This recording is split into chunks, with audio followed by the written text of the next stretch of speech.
النهاردة هنعمل مع بعض أكلة ولا هتحتاج لجلاش ولا هتحتاج لرقاق، وأكلة سريعة وبسيطة وجميلة، والأطفال هيحبوها والكبار كمان هيحبوها، وسهلة جدا جدا جدا جدا، ومش هتحتاج مننا أي مجهود.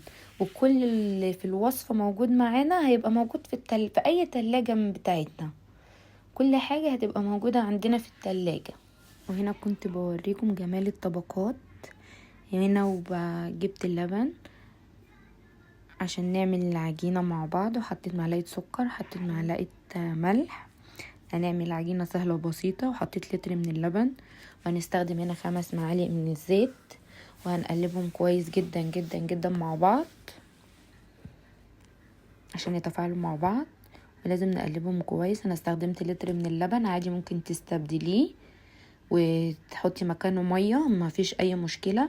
انا هنا استخدمت المضرب اليدوي، انت ممكن لو حابه تستخدمي الخلاط عادي جدا، وصفتنا سهله، ممكن تستخدمي معانا الخلاط عادي، ما فيش اي مشكله. هنا انا استخدمت حوالي 3 كوبايات دقيق، حطيت اول كوبايه وتاني كوبايه، ولازم نقلبهم كويس جدا جدا عشان الدقيق ما يكلكعش معانا. وفضلت اقلب. هنا حطيت الكوبايه الثالثه عشان اوصل للقوام العجينه اللي انا عايزاها. هي مش عجينه قطايف، هي عجينه جميله جدا جدا جدا. انا هنا استخدمت اللبن عشان يديله قيمه غذائيه عشان معايا اطفال. انتم لو حابين تستخدموا اللبن هيبقى افيد، حابين تستخدموا المية عادي برضو مفيش اي مشكلة. وهنا كنت وصلت للقوام اللي انا عايزاه، اللي هو لا خفيف ولا تقيل، اللي هو كويس يعني معقول. وهسيبها 10 دقايق معانا ترتاح.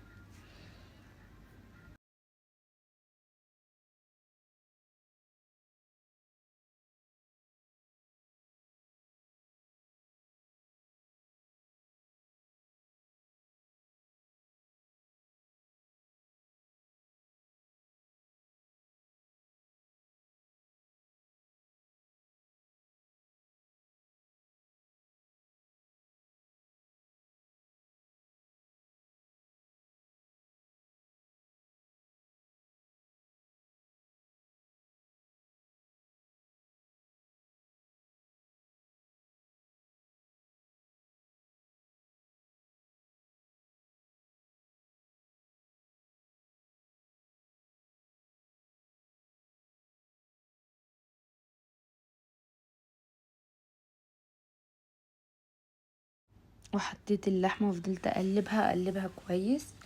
وهنا حاولت افك اللحمة بالمعلقة. انتوا لو عندكم هراسة البطاطس ممكن تفكوا بيها اللحمة عادي جدا. هنا نزلت باللحمة بفلفل اخضر، فلفل رومي، وعادي لو عندكم فلفل الوان ممكن تستخدموه في الوصفة دي برضو هتبقى جميلة جدا.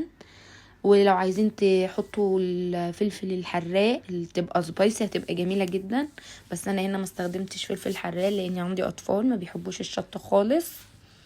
هنا حطيت معلقة فلفل اسود، حطيت معلقة كزبرة، هنزل بالبابريكا، معلقة بابريكا.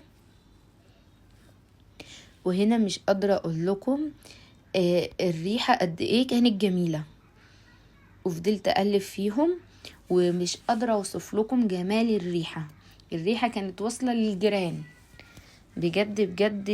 طعم البهارات مع اللحمة بيدوا ريحة جميلة جدا جدا جدا جدا. وفضلت اقلبها. الوصفة بتاعتنا سهلة جدا، وكل المكونات بتاعتها موجودة عندنا في كل البيوت. يعني حابة تحطوا فلفل، حابة تحطي طماطم، حابة تحطي زيتون، اللي متواجد. انا هنا خلطت طماطميتين وحطيتهم على اللحمة المفرومة وقلبتها كويس، وهسيبها بقى تبقبق معاها كده شوية لحد لما تتسبك معاها والمية تتشرب منها. هنا الصلصة بتودي طعم اللحمة في حتة تانية خالص.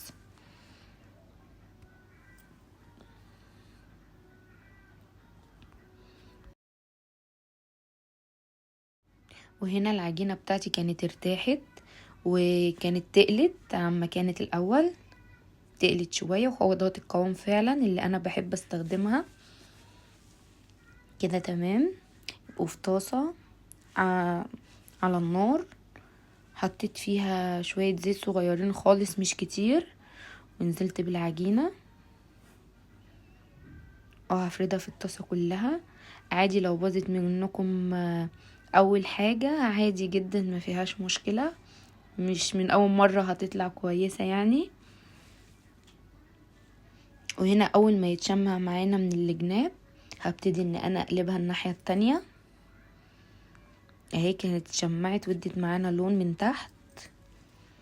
وهنا هعمل لكم برضو واحدة تانية على نار هادية جدا، يعني النار ما تكونش عالية عشان ما تتحرقش منكم، عشان العيش ما يتحرقش منكم.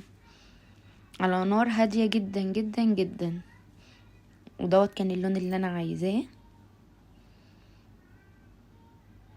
هي مش هتاخد منكم وقت على النار خالص، هي يا دوبك بس هتاخد لون. انا هنا اهو هعمل لكم واحدة تانية، وهنوزعها في الطاسة كلها. وطبعا الطاسة سخنة فهتلاقيها هتشمع معانا بسرعة يعني.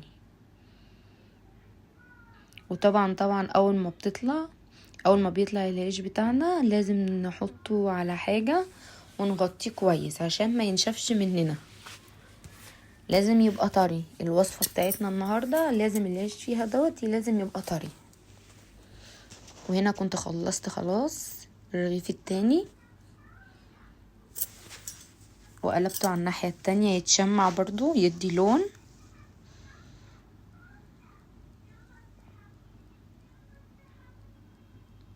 وهنا كنت خلصت خلاص كل الكمية كنت عملتها اهو، لسه حتى طالعة اهي سخنة. 3 كوبايات دقيق عملولي حوالي يجي اكتر من 9 ترغيفة عيش من ده. وريحته جميلة جدا جدا جدا جدا بجد، مش قادرة اوصف لكم الريحة.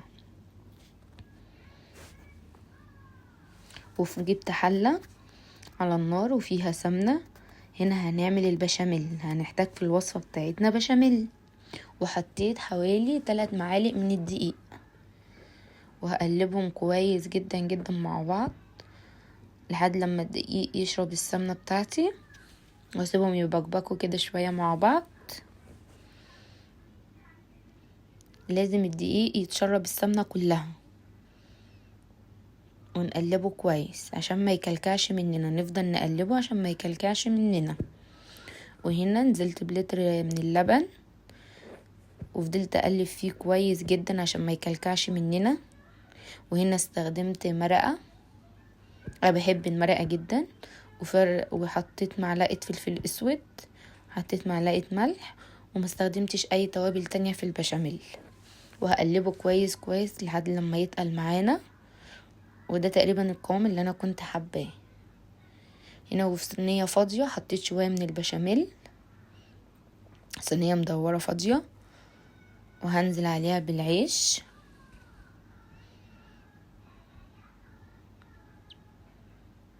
وهحط عليه شوية بشاميل،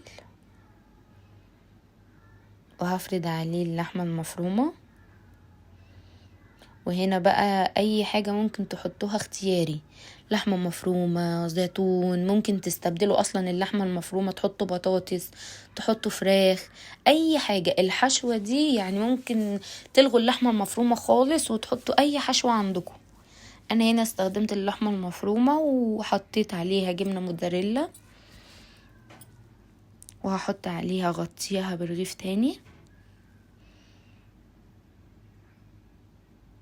مفيش احسن من الاكل البيتي يا صحابي، بجد مفيش احسن من الاكل البيتي. حاجة انتي عاملاها بايديكي احسن من الجلاش واحسن من الرقاق.